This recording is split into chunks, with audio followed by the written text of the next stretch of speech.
eat my hammer! Cringe. Hey, welcome back to ScreenCrush. I'm Ryan Airy. So when I walked into Thor: Love and Thunder, I was pumped. Ragnarok is my all-time favorite MCU movie, and I knew that Taika Waititi was just gonna do it again. But by the time I left the theater, I just kind of felt, meh. So why did Ragnarok work so well and Love and Thunder failed? Well, it all comes down to one very similar scene that explains why one was this. Talented, brilliant, incredible, amazing, show-stopping, spectacular. And the other was like this. Very awkward and cringy. Now, before we get to that one scene, I'm going to break down exactly why these movies are so similar, but first, I want to announce we have this brand new Friends X-Men parody shirt for sale at our merch store, ScreenCrushMerch.com. We also have the Xmas Club, parody of the Breakfast Club. We have Can You Show Me How to Get to the MCU? And of course, the MCU Deadpool Savior. Guys, we love designing these shirts for you. Shopping our merch store is the best way to directly support our channel. You can find links for these shirts down below. So, let's talk about these two movies and why they're so similar. They are both Thor movies, directed and co-written by Taika Waititi. Early on, they both have comedic monologues that fill us in on what's happened since the last movie. And I went searching through the cosmos for some magic, colorful Infinity Stone things. Didn't find any. He teamed up with the Guardians of the Galaxy and set off on some classic Thor adventures. And that monologue leads us into a kick-ass fight scene. And then Thor goes back to Asgard, or New Asgard, and reunites with someone he thought he'd never see again. In Ragnarok, it's Loki, who died in Thor: The Dark World, and in Love and Thunder, it's his ex, Jane Foster. The main villain is unleashed when their family member dies, and this person has personal beef with Thor for reasons beyond his control. One day, he decided to become a benevolent king, foster peace, to protect life, to have you murdering innocent gods. Innocent? After meeting the villain, Thor goes to another planet. There's a funny secondary villain that tries to imprison him. After a big battle, he escapes with someone or something that helps him fight the villain. And in the end, Thor isn't actually strong enough to defeat the big bad. Instead, he makes a sacrifice. You can't defeat me. But he can make your wish. They also both have great visual styles, stacked cast, and awesome 80s music. So why did one work and the other one fall flat? Well, it all comes down to the gladiator scene in Ragnarok and the omnipotent city scene in Love and Thunder. Ragnarok came out in 2017 and was a huge departure from the previous Thor style. Before it came out, Thor had not appeared in a movie since Avengers: Age of Ultron. And while we have some documented fondness for that movie, it wasn't nearly as well received as the original Avengers. And on top of that, there had not been a Thor movie for 4 years. Thor: The Dark World premiered in 2013, and you were there. Not a great movie, and the movie's tone was extremely different from Ragnarok's. The first Thor was really two genres. One half of the movie was a high fantasy drama that took place on Asgard. You saw how he was today. Is that what Asgard needs from its king? The other half was a fish-out-of-water comedy that took place on Earth. This drink, I like it. I know, it's great, right? Another! Now, two genres is a lot for one movie, which is why they chose just one genre for the sequel, Thor: The Dark World. Unfortunately, they kind of chose the wrong one. The Dark World is a dramatic, high fantasy film. Vanaheim secure? As on Ornheim and Raya. And it didn't work. The film felt boring and heavy. I intend to pursue Malekith. We possess the ether. Malekith will come. Sorry, got bored. So, when Ragnarok was announced, fans weren't that hyped. Marvel's tease for the movie in Age of Ultron made it look grimdark, and so did the original logo. It looked like another heavy, high fantasy entry that they were just making to close out the trilogy. But what Waititi did was masterful. He took a space god and made him funny. It's my disguise. I can see your face. Not when I do this, you can't. He let Hemsworth's natural comedy shine through. In an interview with Rolling Stone, he even said all the humor in this film was discovered on the day we were shooting, which is why we had these tangential, cerebral moments where people were just talking about weird, mundane things, but in a hilarious way. It was about tapping into Chris Hemsworth's qualities in the real world. He's not only good looking and good at everything, but he's funny and he's charming, and he's the kind of person with whom you want to go on an adventure. Waititi perfectly blended indie filmmaking sensibilities and his own comedic style with the budget of a Marvel movie. The result is a hilarious and unique superhero film that even broke through to people like me who had lost faith in Thor. Waititi takes great care with the Thor character though. He's funny and has these embarrassing moments, but there's still a gravitas to him. Thor is funny in this movie because he tries to be serious and he fails. This comedy brings him down to earth. We laugh because we've all felt what he's feeling, but he isn't a joke. You're embarrassing me. I told them we were friends. We're laughing with him, not at him. And no scene epitomizes Waititi's genius better than the gladiator scene. We open with this shot shot of the Colosseum, and we're immediately hit with how big and important this is. Sometimes with CGI-heavy scenery, it's difficult to get a sense of scale, but look at how small the ships are in comparison to the arena. We instantly get that this is a massive stage, and therefore this fight is a massive deal. Then we get this holographic shot of the Grandmaster. Now look, I love the Grandmaster as a secondary villain. Jeff Goldblum, absolutely killing it. Earlier I mentioned that both of these movies have funny secondary antagonists. Now, don't get me wrong, the Grandmaster is really funny. On any other world, I'd be like millions of years old. But here on Sakaar, but he's also sinister. In one of his first scenes, he melts his cousin. you're officially pardoned from life. Like, he's funny, but he will kill you. We also subtly get a view of the class dynamics in this world. Notice how it cuts from Valkyrie to Korg and then to Loki in the Grandmaster's opulent suite. It's a very small detail, but we get to see every strata of the Sakaran citizenry. And then we get this sweeping shot of Thor entering the arena and putting on his helmet. It is a quintessential going into battle superhero shot. Now remember, right before this, we actually saw a funny moment with Thor. Please, kind sir, do not cut my hair. And this is something Waititi does so well in this movie. Thor will be funny and awkward and embarrassing, but he never truly becomes the butt of the joke. Whenever he starts to teeter that way, Waititi does something like this, where we're reminded of his power and strength. He perfectly walks the line between relatable everyman and immortal space god. Now, this scene builds up a ton of tension. It looks like we're gonna see a Fade Rotha-style gladiator fight, like it's gonna be a big showdown. Even the Hulk doesn't break this tension. He breaks out of the gate like he is a massive threat. Then we get this. Yes! Now, why is this so funny? Why does it work? Because it's a real reaction. He is ecstatic because he thinks he doesn't have to fight. It's how most of us would react in that situation, so we laugh with him. Even the line, "He's a friend from work," is perfectly relatable. Like, we don't think of the Avengers as being a 9 to 5, and if it was, Thor would be fired because he's never there. I don't have a phone. He doesn't have a phone.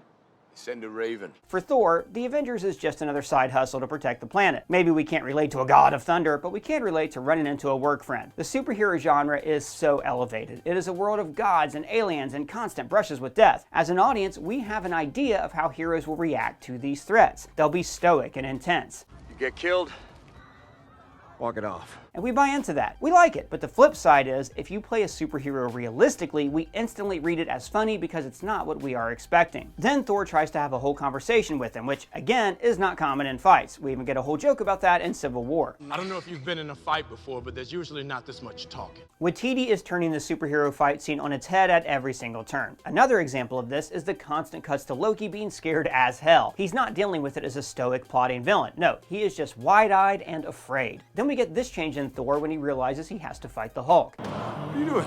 Just like he played the joy realistically, he plays the fear realistically. We get the superhero tussle that we ultimately want in these superhero movies, and then we get this gag on Avengers Age of Ultron. Hey, big guy. The sun's getting real low. Hey, big guy. Sun's getting real low. Now, Love and Thunder tries to do a similar gag that doesn't work, but I'll get into that in just a bit. Let's go over first why this one works so well. One of the reasons it worked is because that part of Age of Ultron was always a little bit silly. In an already elevated genre, the idea that a monster turns back into a man with a lullaby might have been a bit too much. So this works really well to highlight the silliness of that concept. Also, to be honest, not many people liked Bruce and Natasha together. People felt neutral about them at best. So, is it making fun of the previous movie? Yes, but it's not making fun of a beloved aspect of that movie. It's an aspect that we're okay at poking fun at. And then Loki's reaction to the smash is just perfect. That's how it feels! He doesn't do a sly Loki-style smirk. Instead, he reacts the way that we do when our friend gets sniped in a video game. There's another funny clip from Thor. You're embarrassing me. I told them we were friends. And then Hulk catches the hammer. Now, this is a real moment of tension. The Grandmaster and Loki even lean forward in their seats. Remember, the last time someone caught this hammer, Hela crushed Mjolnir. And when Thor looks at the Hulk, he's visibly scared. So when the Hulk starts punching him, we actually wonder, will Thor lose in his own movie? So now Thor is at his lowest point. He's lost everything. He is a prisoner. He's being forced to fight with someone who he used to be friends with. And he's not even the stoic man that we once knew. The audience has no choice but to root for him. When he gets his lightning back, Waititi brings him back to the hero we love. He can be funny, he can be real, he can be embarrassing, but he's still a badass hero. That whole scene is just, chef's kiss. It is a masterclass in how to make Thor funny without making him the butt of the joke. It blends comedy and action together masterfully. It creates a new Thor that we can't help but love. So, what went wrong with Thor Love and Thunder? many things. First of all, Thor Love and Thunder had higher expectations. Ragnarok was the highest grossing movie in the Thor series. People expected Waititi to do it again, to make Love and Thunder just as good, if not better, than Ragnarok. Waititi was also on the heels of winning an Oscar for Best Screenplay for Jojo Rabbit. Plus, this was also adapting the Gore the God Butcher story from the comics, one of the all-time greatest Thor stories ever made. They kicked off Jason Aaron's epic 100-issue run of Thor. But it wasn't just high expectations that hurt this movie. The movie wasn't as cohesive, the stakes didn't feel high enough, and more than anything, Thor went from a comedic character who tried to be serious and failed to becoming the butt of the joke. No scene sums this up better than the omnipotent city scene. When the scene opens, we get this sweeping shot of the Golden Temple. We're immediately hit with its opulence and all of these cool gods. Like there's a giant dragon, a giant eye, and there's even these two celestials peeking in. But we can't sit with that grandeur because it's immediately undercut. Oh yes, it's Bao. Got a dumplings. Psst, hey, Bao.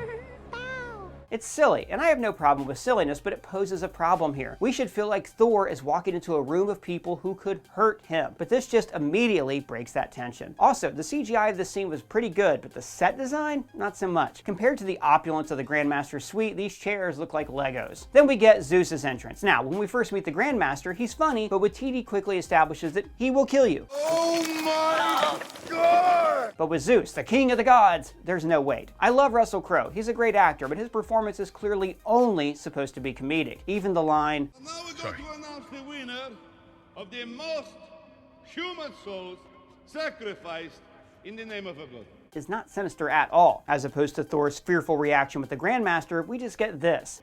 Okay, maybe he's not that great. Right off the bat, we know we shouldn't take Zeus seriously. He is not a real threat, and that sets up the rest of the scene for failure. You can have comedy in a superhero movie, but it can't be at the expense of the stakes. It can't be at the expense of the villain. If we ultimately feel like a villain isn't a threat, why watch? Now, I like Jane and Valkyrie's interaction in this scene. I think they're funny. I'm bashing heads in 60 seconds, so speak fast. Literally, heads will roll. But it puts Thor in a weird position comedically. Is he a straight man? Did I say right now? Well, in comedy, there's usually one character who's eccentric and gets all the laughs. And there's another character, usually the straight man, who plays the scene stoically to act as a foil. Someone will die. Of fun. And of murder. So, what is Thor in this scene? Is he the straight man to their dry humor, or is he the comedic lead? Is Jane the straight man because she has lines like this? That's really good. You should lead with that when you ask him for an army. Well, it feels like Waititi never figured out their comedic dynamic, and so we don't know who to take seriously, especially in scenes like this. I think what happened is Taika Waititi's a really fun guy to work with, so everyone shows up on set and everybody wants to joke around with him. So what you end up with is a movie where everybody's trying to get the biggest laugh and they're improvising all these long lines, when really what the movie needed was just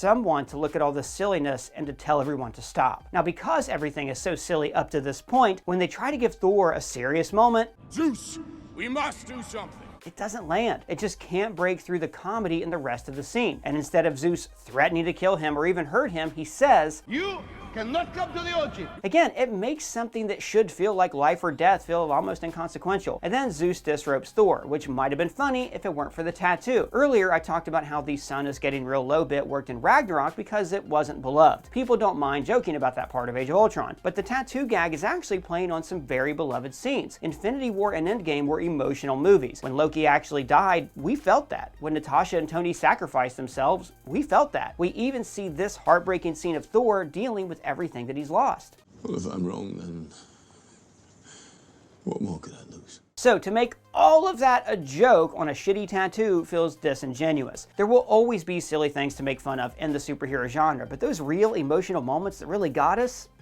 those don't work as jokes. It's off limits. And then the scene tries to get serious again. But even then, Zeus does this little skirt flare instead of actually being menacing. Oh gosh, that's funny. Let me be clear, guys. I don't think a guy wearing a skirt is inherently funny. Where would you want people? But here it's clearly meant to be comedic. Then, because Zeus is silly literally seconds before, his serious words have no weight. Gore has the necrosword, which means he could kill us. Not good. Why should we care if this guy is scared? He's not a big scary god. He's just an unserious hedonist. This scene and this entire movie cannot decide what kind of movie it wants to be. There are no grounding stakes to let us know how we should feel because everybody's always trying to get the biggest laugh. So then we get to the fight scene. Now, I won't lie, it's a pretty cool fight scene. I love the gold blood. It's a really nice touch that hints at the opulence of the gods. But one thing that makes the Ragnarok fight so great was that it was a difficult fight for Thor. He almost lost. But when he fights Zeus Zeus's guards, they just fall like dominoes. And of course, none of the other gods surrounding them do anything. They don't fight for their leader, they just sit there. Even Korg's death doesn't have any impact because we find out a minute later that he wasn't actually dead. And remember how hard it was for them to get out of Sakaar? Well, they get out of Omnipotent City with no problem. Everything's just so easy. Thor escapes his chains, they kill all the guards. Korg lives on, tied to the back of Valkyrie's head. And by the way, I love Korg. I really hated this scene. Korg was one of my favorite parts of Ragnarok, but in this movie, it's way, way too much of a good thing. You're alive! Turns out the only part of a Cronin that's alive is his mouth. This is another flaw of Taika Waititi's. He just loves to cast himself in things, and most of the time when I see him in movies like Jojo Rabbit or Free Guy, he just feels like a distraction. For instance, later in the movie when Thor and Jane are having what could be a really serious, touching moment where she reveals her cancer diagnosis to him, Waititi immediately can't help undercutting that seriousness with humor. Oh, brother man, you look so hot. So back to Omnipotent City. It never really feels like anyone might lose or even get really hurt. So none of the characters feel that impressive or have any kind of gravitas. Remember, Thor was funny in that Ragnarok scene, but at the end, we saw the full scope of his power. He was a badass because the fight was so hard. If he just instantly soloed the Hulk, the whole thing would have been boring. Also, the Ragnarok Gladiator scene and the Love and Thunder Omnipotent City scene have very different consequences. One of them matters, and the other could be written out entirely. So let's look at what really happened in each scene. In Love and Thunder, the group learns about eternity and gets the Thunderbolt. Oh, and it also helps set up a movie that will probably never happen. Sure, that all moves the plot forward, but there were probably other ways to do that without introducing a whole new location and a whole new villain. But let's look at what happens in the Ragnarok scene. Thor gets his lightning back. Valkyrie starts to take him seriously. Loki realizes he's in danger, and the Hulk, a character we hadn't seen in 2 years, returns. And unlike Zeus, the Hulk isn't just there for one scene. He's consequential for the rest of the plot. He has an actual reason to be there. Every little thing about that scene matters. It moves the plot. It gives us new information about the characters. It makes us root for Thor. And it gives every single character a motivation that carries them through the rest of the movie. Everything has consequences, but the Love and Thunder scene has no consequences. I got nothing for you, Cap. Zero, zip, nada. After murdering the King of the Gods, the other gods don't try to stop them. They don't pursue them for the rest of the film. There's no consequences to their actions whatsoever. You could replace this entire scene with a card that reads, the group found out about eternity and got a new weapon, and it wouldn't really change anything about the rest of the movie. It feels like it's just there to give us some cool CGI and some god Easter eggs. Which, by the way, thank you for those. Ultimately, Thor Love and Thunder doesn't work because it leans into the comedic aspect of Ragnarok without considering why the comedy worked in the first place. At its heart, Ragnarok was a story about a man who just lost his father and grapples with the secrets that he left behind. That is an intense emotional center. So the comedy works as a release valve on that intensity so the audience can laugh along, but they never forget the stakes. But there was not an emotional center of Love and Thunder. But there should have been. Thor grappling with his loss should have held the film together. But what happens instead is through flashbacks, we're told that Thor created distance from Jane because he was afraid of her dying. That's a valid fear. He's an immortal space god. To him, an entire lifetime is a blink of an eye. But this potential pathos is buried by scene after scene of improvised, unfunny dialogue and jealous hammer jokes. Hey, there you are. Hey. Oh, brother, this guy stinks! In the comic book, Jane's storyline here is incredible. We're told very early on that using the hammer is prolonging her cancer, it's killing her. But in the movie, we don't find this out till Act 3. And because Natalie Portman's makeup really doesn't look like she has stage 4 cancer or that she's going through chemo, the existential threat of the disease just doesn't feel real enough to drive any of the emotional stakes. It's also a bummer because this movie adapted several of the all-time greatest Thor stories from the comics, and it just did not deliver. But Ragnarok was able to perfectly balance comedy and character while delivering a message that's anti-colonial and is centered around a single creed. Asgard is not a place, it's a people. While I would say that this is the creed of Love and Thunder. I want to feel shitty about you. What? Don't worry, you are. But that's just what we think. Big shout out to the writer of this video, Brianna McLarty. You can find her links below. So what do you guys think? Do you think Love and Thunder worked? Tell us in the comments or at me on Twitter. And if it's your first time here, please subscribe, smash that bell for alerts. For ScreenCrush, I'm Ryan Airy.